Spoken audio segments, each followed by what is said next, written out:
முடிக்க செய்வனும் பொண்ணுங்களை மடக்கணும்.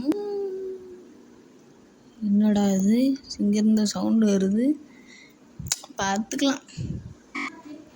முடிய செய்வனும் பொண்ணுங்களை மடக்கணும்.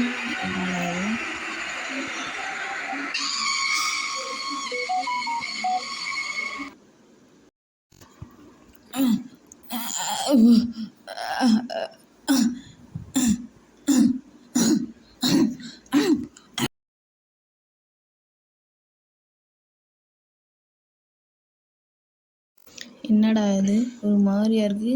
இங்கேருந்து பேய் பொம்மையை வேறு காணும். அது இதுக்கு தான் அதிகமாக பேய் படம் பார்க்கக்கூடாது.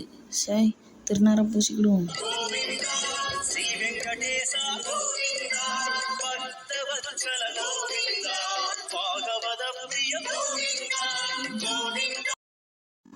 அங்கே தானே இருந்துச்சு, எப்படி இங்கே வந்துச்சு?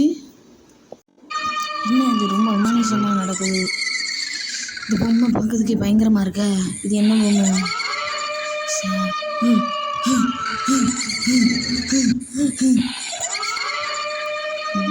அப்பா இவ்வளோ பெரிய இந்த வீட்டில் ஒரே அமானுஷமாக நடக்குது. இந்த பொம்மை வேற ரத்த கரையாக இருக்குது. வெளியே வேற இடி சவுண்டாக கேட்குது. என்ன தலை தானாக விழுகுது, வெளியே வேற இடி சவுண்டு கேட்குது. ஒரே மர்மமாக நடக்குது.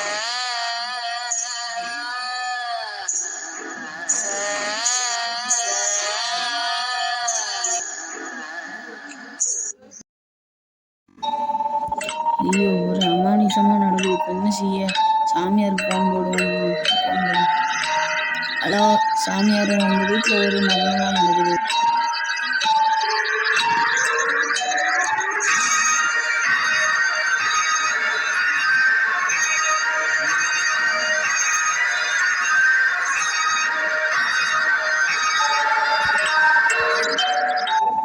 சரி என்ன சாமி செய்ய? அந்த பொம்மையை நீ வெளியே வச்சு. சரி சாமியார் சொன்ன மணி அந்த பொம்மையை வெளியே எடுத்து வச்சிருவோம். இங்கே வைப்போம், அவங்க வந்து எடுத்துக்குவாங்க. இருக்கிறதுக்கு பயங்கரமாக இருக்குது, ஓடுற வேண்டியதான். இதுதான் அவனோட வீடா? இதுதான் அவனோட அந்த பொம்மையா? வாடா இன்னைக்கு இந்த பொம்மையை கத்தம் பண்ணுறதேன். கத்தம் நம்ம ஏரியா கொண்டு வருவோம்.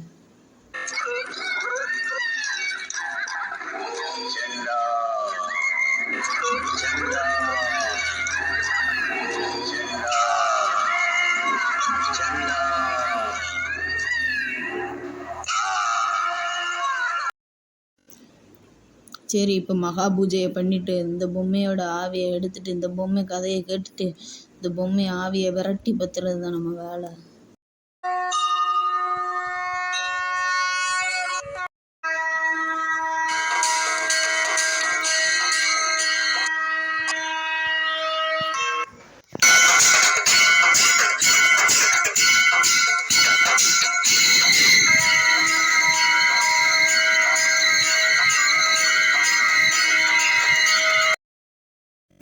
நீ எப்படி இங்கே வந்த? அந்த பொம்மைக்குள்ளே எதுக்கு இருந்த?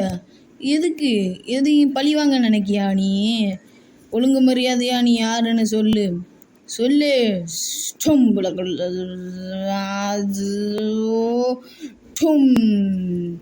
சொல்லுறியா? இன்னொரு மந்திரத்தை போடவா?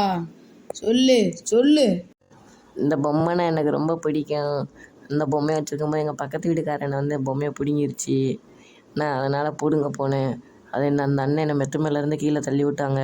அதனால் அந்த பொம்மைக்குள்ளேருந்து நான் பழி வாங்குறதுக்கு தாண்டி தான். சரி அந்த பொம்மைக்குள்ளேயே போயிரு. சரி இந்த பொம்மையால் ஆபத்து. நம்ம மாய பைக்கில் போட்டு காசியில் எரிதாப்பில் எரிஞ்சிருவோம்.